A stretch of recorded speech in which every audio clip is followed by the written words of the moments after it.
Welcome and thank you for tuning into this episode of the podcast. Evidently, you're unaware. My name is Andrea and I am your host. I am excited to be a part of today's episode. And I can honestly say that about every episode, but anytime that I get an opportunity to interview and have a conversation with a guest, it delights me like no other. And so, as you know, if you are a viewer and a follower, I thank you very much for being a part of this family here on YouTube. And I also welcome, if this is your first time, do not hesitate to hit that subscribe button and follow me and follow this platform so that each time you are here, you are elevated in your awareness about some matter, some topic, somebody who you need to know more about. And that will be no different today. So let's get smarter. Over the past few weeks, I have made an intentional effort. As you may know, we are clearly in the throes of an election cycle, and the midterms typically are that section of time where people sometimes can fall asleep at the wheel. And so I've made an intentional effort to bring forth the special elections, the primary elections, all the voter registration information that you need, those types of areas that matter in your life, because we can no longer sit on the sideline. It's not safe. It's not smart to do so. And so I want to be sure that you are here. And so that being said, today we are going to talk with someone who is running for a statewide office here in the state of Florida. This series, a candidate conversation here on this platform, Evidently You're Unaware, is designed to help you understand who's on the ballot, their vision for the constituents they seek to represent. In this case, it would be the entire state of Florida, and who they aim to serve, and then how does their role impact your life? Because at the end of the day, every elected official should be in office to do something better for the people that they serve. And so, without further ado, I want to talk a little bit about this young man. Mr. Earle Ford is a Democratic candidate for the office of Chief Financial Officer here in Florida. Earle has spent his life serving others, holding the powerful, accountable, and fighting for working families. From serving in the U.S. Army's Airborne Infantry to prosecuting criminals and investigating tax abuse at the IRS, Earle has dedicated his career to protecting the public and standing up for what's right. Now, Earle is running for Chief Financial Officer to be an independent watchdog for taxpayers, hold insurance companies accountable, and make Florida's financial future work for everyone. And so I am delighted to bring to you today none other than Mr. Earle Ford. Earle, welcome to Evidently You're Unaware, and thank you for agreeing to be a part of this conversation, and congratulations on your candidacy for the office of Chief Financial Officer. No, thank you for having me. No, it's great to be here as always, and anytime you get a chance to, get out and inform the public or even, let them hear your message. It's a great opportunity. Awesome. I gave a brief bio, but I always give way because there's no one that knows you better than you. So anything you want to add, anything you want to, add more substance or context to, feel free at this time. Yeah, absolutely. So I think the one thing I'm really proud of is I think service is kind of in my blood. I'm not the first one to serve in the military. I had both my grandfather served, uncle served as well, and my father. So I was always I felt like I was just destined to, do my time in the military. I was born overseas on a NATO base while my dad was in the Air Force. So seeing that service and the values very early on in our lives, it's something that I think a lot of people take pride in. And, those old school, like American values of just treating people with decency and compassion and taking pride in your country to do the right thing. And I have to admit, I am a Florida transplant, so don't hold that against me. But I was raised out in Wyoming. After my time in the military, I chose Florida to go to law school in, and that brought me to Florida in 2015. And it was, again, during that time in law school, You want to take on the world. And I got politically Mm-hmm. active, did voter protection, ACLU. Met my wife during that point. She was in her OBGYN residency. And then, and got through law school, worked at the state attorney's office for a short time, and then worked at what I call the greatest three-letter agency in the world, the IRS, and had a fantastic career. I thought I was going to retire there, and experienced Doge firsthand. The attack on DEI, the attack on government. So I've seen what good government is. I've seen what bad government, but also the one thing I'll highlight is the IRS did give me a very unique skill set, which I hope to use if I'm elected to be CFO, and like a pretty staunch legal background. I've done state law, federal law, administrative law, but also the financial side, which the IRS is swear to say has blessed me with. And hopefully that's something that resonates with voters. And if I'm so fortunate enough to be elected as CFO, it's something I want to make sure I use to get the state back on track. All right. Well, thank you. Well, we definitely need it. I will say I'm a Floridian as well, but unlike you, not a transplant. I was born and raised here. So definitely in my adult life, I've seen some good and I've seen some not so good. So I am loving the fact that you've stepped forward, recognizing that there is an opportunity to grow. There's an opportunity for change, and you have seized the moment to be a part of that change. So we're going to dive right in. I'll do my best to get through as many questions as we can. And for our viewers, I encourage you to follow Earle. He's on Facebook, he's on TikTok, everywhere. Please be sure this conversation may not be the end all, and there are other opportunities that you may have to certainly see him in person. But not only that, be sure that you are getting the information that you need to make an educated decision. So without further ado, many voters, Earle, do not know what a state's CFO actually does. We hear chief financial officer. It sounds grandiose, if you will, but what exactly is the role of the CFO? And really, how does that role impact you, or in everybody? Yeah. So a big picture, one of the things you'll hear is it's in the governor's cabinet. And I think that causes a lot of confusion because at the federal level, the president appoints his cabinet, different secretaries, and they do his bidding. Florida is unique. Florida operates on the mindset of this is kind of like a board of directors, while the governor is the CEO, the most powerful person. Mm-hmm. Florida operates with 3 independently elected positions. That's agricultural commissioner, CFO, and attorney general. That being said, each of these positions, have direct oversight of different industries in Florida and different state agencies, but also they have voting power. So there's important issues that impact Floridians on a daily basis, whether how we publicly finance our infrastructure, how the state buys and develops lands, or how it sells the lands, or what it does environmentally. One of the big issues in the last few years is restoration of rights, clemency. That's another issue where the CFO would have a stake at the cabinet level. But these are independently elected positions. So who's ever the governor, whether it's Republican or Democrat, the CFO is still independent. At its biggest point, the easiest way to kind of reconcile what a CFO is, it is your independent watchdog. And the 3 areas in which it has the biggest impact in your daily lives has direct oversight of the entire insurance industry in the state of Florida. It also has direct oversight of the financial services. They have the ability to audit state spending, state contracts. And weirdly enough, the thing that they kind of threw in there is they are the state's chief fire marshal. So what it kind of is, a lot of states you'll hear like a state treasurer, state comptroller, insurance commissioner, fire marshal. It's kind of all just one.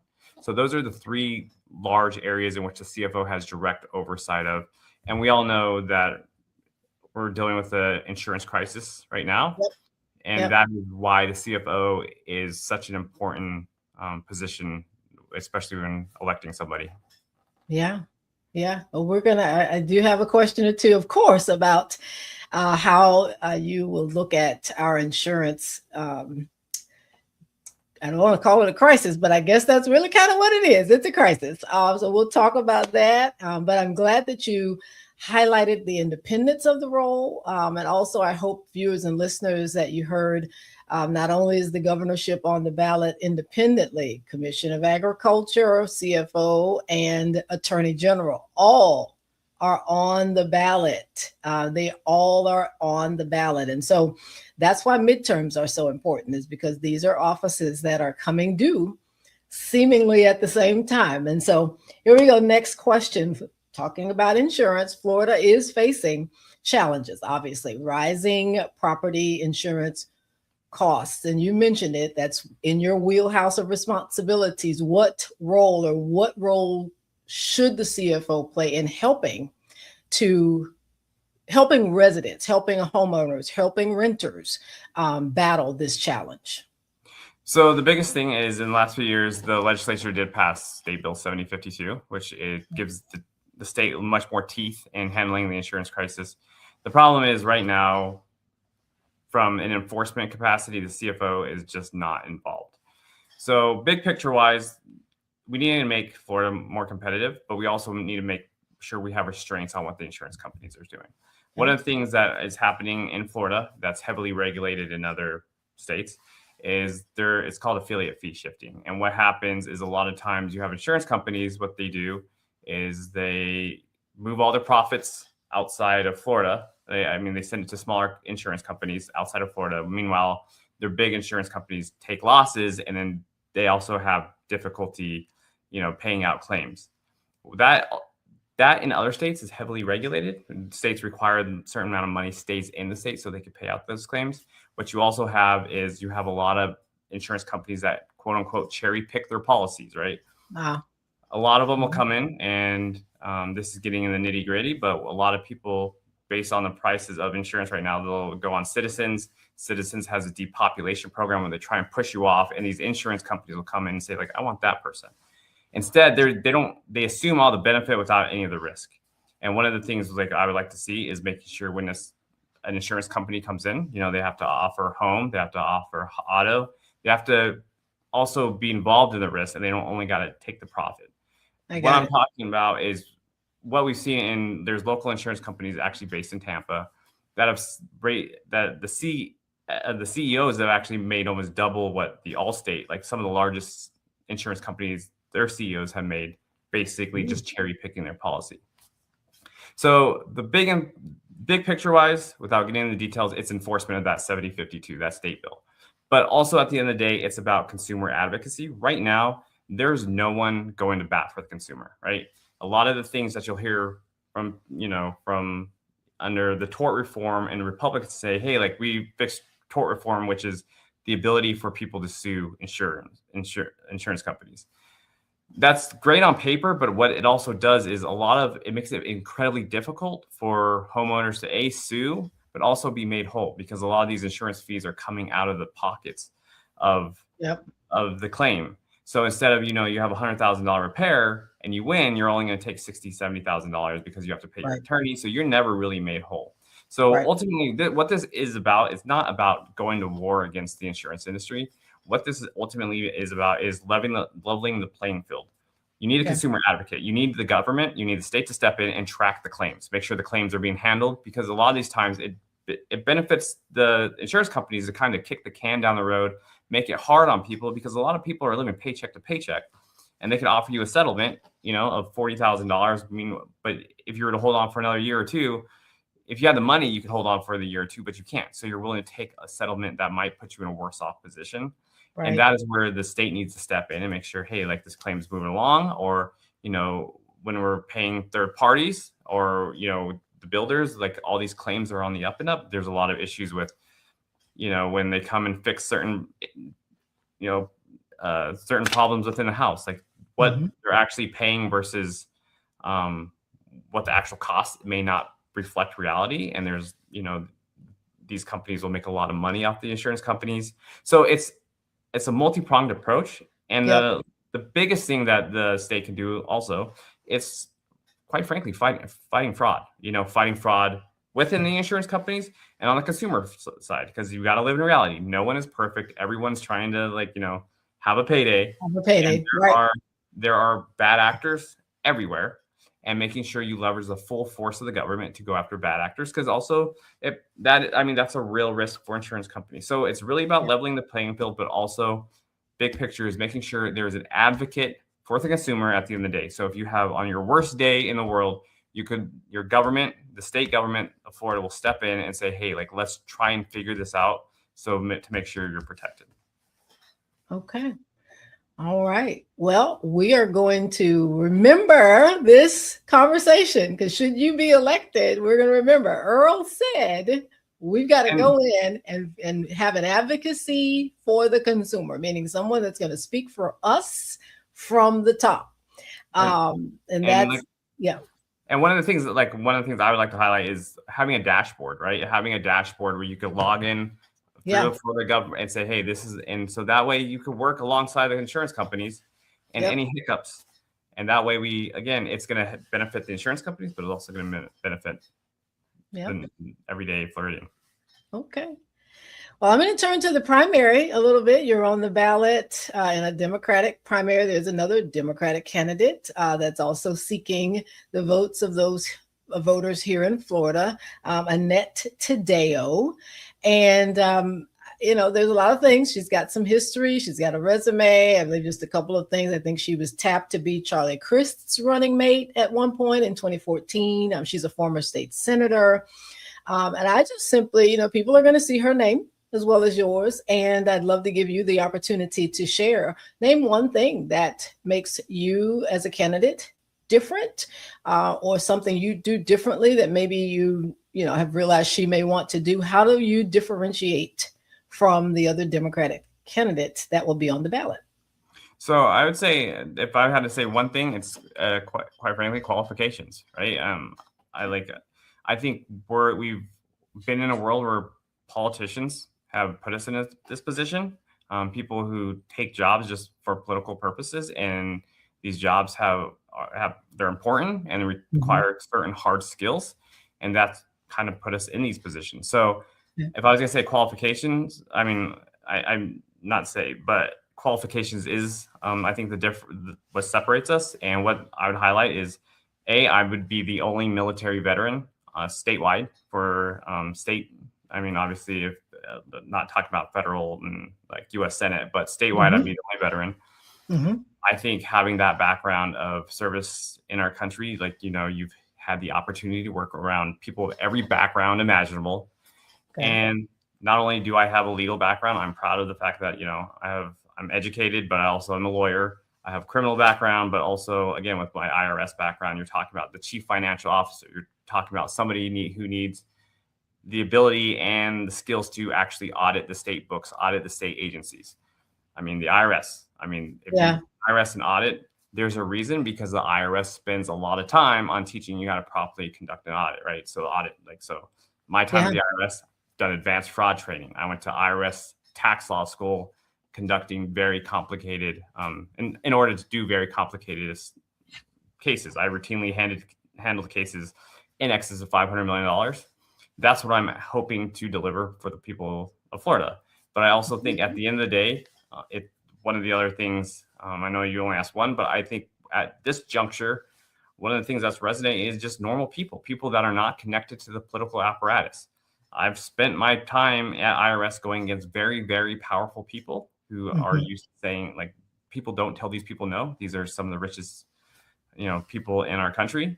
Want to use that skill set. So ultimately, at the end of the day, you know what you're getting. Someone with 15 plus years of public service, who is a public servant through and through, and wants to continue that service in order to, again, make sure Florida works for my family and make sure it works for your family, and do whatever it takes to get this state back on track.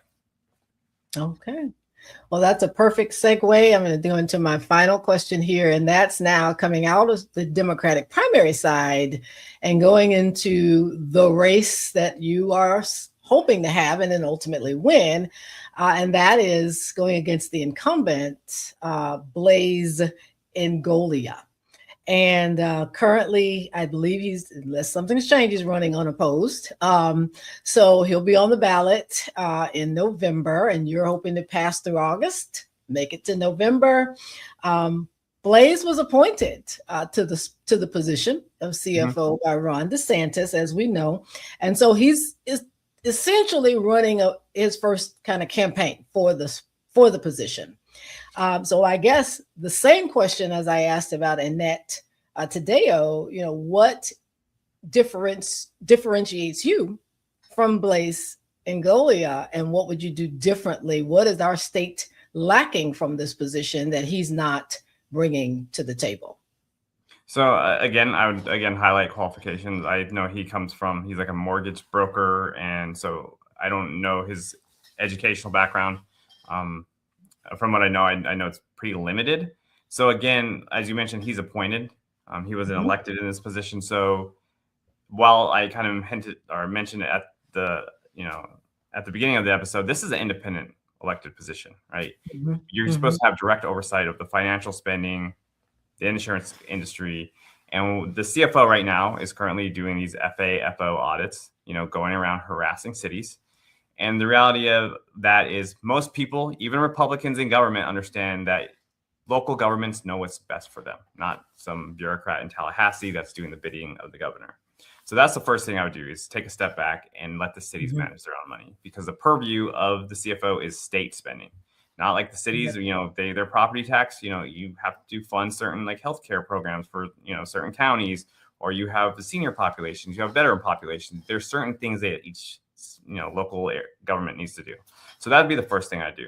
What he's done is right now, the atrocity that is alligator Alcatraz. On his watch. We not only because all the horrific stuff that happened there, but also the financial implications there. The CFO of this state could have stepped in and said no, right? That it's not only alligator Alcatraz, it's the migrant flight scandal. And when DeSantis was flying migrants from Texas to, I think, like Cape Cod, like $13,000 per person. Per person. Had nothing to do with Florida. Talking about the school voucher scandal, right? There's no oversight of the spending. This is money getting taken away from our public school system and just going in pockets of who knows? I mean, realistically, probably donors. You're talking about the Hope scandal. So there's scandal after scandal after scandal. That's where the CFO should step in. And then and this is not a Republican and Democratic issue. One of the things I really like about CFO is it almost like I'm a Democrat through and through, but it narrows the scope of this office so much that it's almost nonpartisan, right? I mean, I think most people would agree that accountability is nonpartisan. Maximizing transparency is not partisan. Going after the corruption is not partisan. Republicans and Democrats both agree on these issues. And to be frank, the property crisis is not only hitting Democrats, it is hitting Republicans just as hard.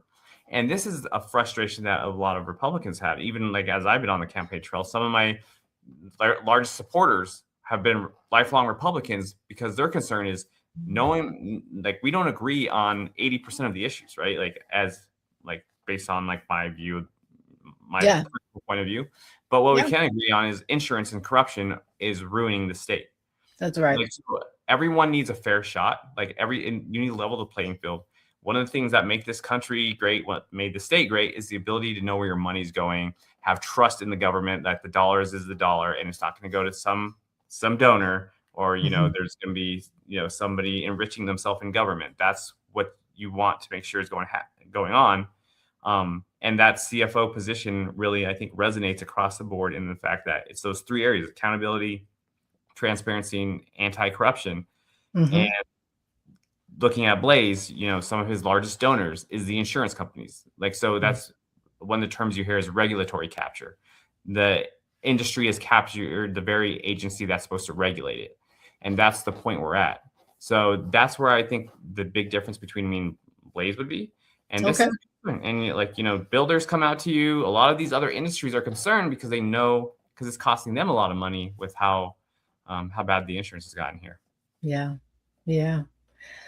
Well, I think that, there's, this is my opinion, just in terms of, when you're running for office. And it's one of the reasons why, I wanted to put that question out there is because, when people are looking and seeking for who they're going to vote for, there needs to be something that they're going to see different. And it needs to be something that's going to be in their favor. Yeah. But ultimately, you've made the point crystal clear. The property insurance, and we could have gone into homeowner, all the other things that impact every single person in the state. Those things are common ground. Yeah. And if the CFO can have something to say about that, then our CFO should work and be on the behalf of us, the consumer. And so I look forward, I guess, to seeing you the rest of your race. I certainly look forward that should you make it past the primary and then on into the general or midterm election, shall I say, that should you be, I'm going to tell you, I am one of those ones. I'm going to call you and I'm going to say, Earle, remember we talked about this and you said, and there are a lot of people, there are a lot of people that, they don't mind calling the office of their elected official and making it known, this is, we're holding you to account.